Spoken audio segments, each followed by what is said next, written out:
God wants America to be saved.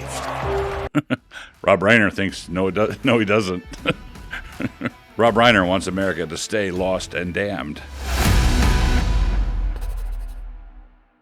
So welcome to another reaction video. I'm Doug Wilson, and today we're going to be reacting to God and Country, filmed by Rob Reiner, starring Russell Moore and David French, it figures. And as you can see on the screen here, it's rated PG-13. For thematic material, some violent images, and strong language. The strong language would be people disagreeing with liberals. That PG-13, it should have been R. America and Christianity are like baseball and apple pie, and we Peanut butter and jelly, ham and eggs, salt and pepper. Celebrate them together. I was 16, 17 years old when I became a Christian. I'm an evangelical minister. I've been a Christian my whole life. I'm a Christian nationalist. I have nothing to be ashamed of because that's what most Americans are. Is Christian nationalism Christian? No, it isn't. Self-evident. No, of course not.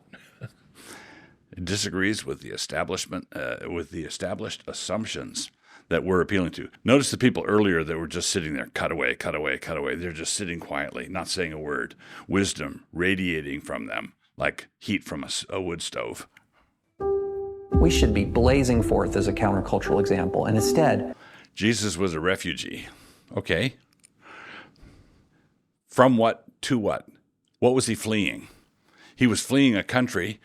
He was fleeing a country where Herod, he wasn't fleeing. Joseph and Mary were fleeing, and they were taking him. But he was fleeing a country where the political authority thought that it was okay to kill babies.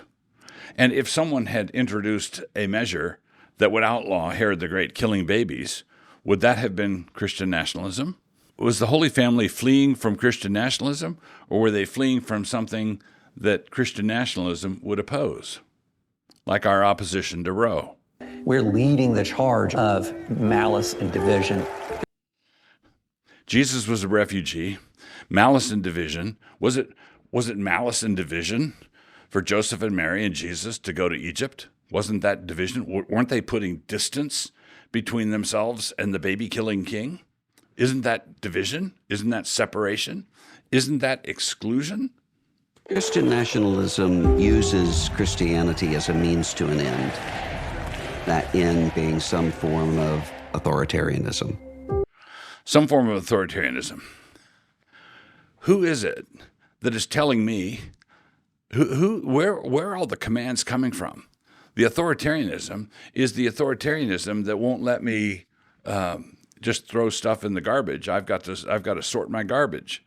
I can't remove the tag from the mattress. They want to keep the government out of the bedroom. Right. I built my own house, and they told me how far apart the sheetrock screws had to be. They had told me how big the windows had to be. They told me what do you mean keep the government out of a bedroom? What do you mean? Russell Moore's not opposing authoritarianism. He likes an authoritarian government. He just wants the authoritarian government to say things he agrees with.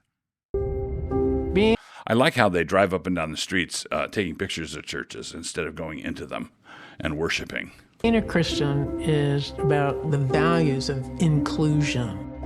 Nothing against soup kitchens, I think, but you have to understand there is a kind of social gospel Christianity that wants to limit Christians to soup, and not thick soup either. They want it to be thin soup. It always has to be thin soup. Christian nationalism is certainly not based on the values of the gospel. God wants America to be saved. Rob Reiner thinks no, he doesn't. Rob Reiner wants America to stay lost and damned. They're told over and over and over again that you're... Deport all illegals, build the wall nice and tall. So, is this good or bad? Well, it all depends on which way the illegals are going to vote, right?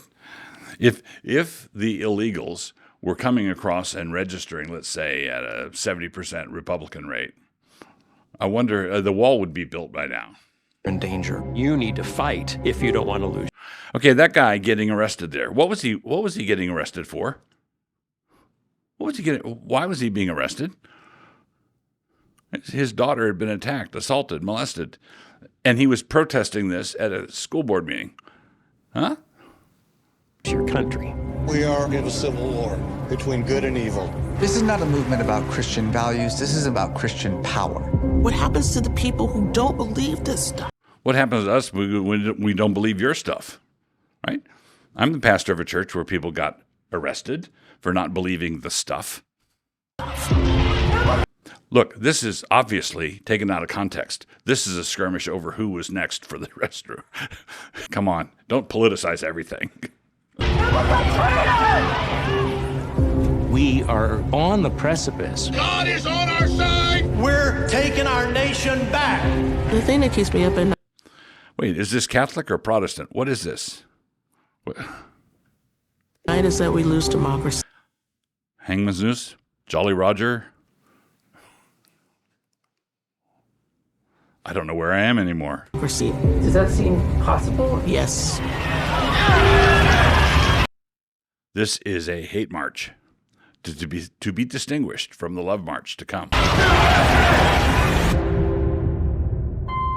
Christianity at its best is committed to love and truth and justice. Christianity at its best is committed to love and truth and justice. In the public square, are we allowed to march for love and truth and justice in the public square? Is it what's true about marriage? What's true about the dismembering of unborn children? What's true about that? Is this movie opposed to or in favor of the overturning of Roe? Which way? If we do this right, what a country we will be.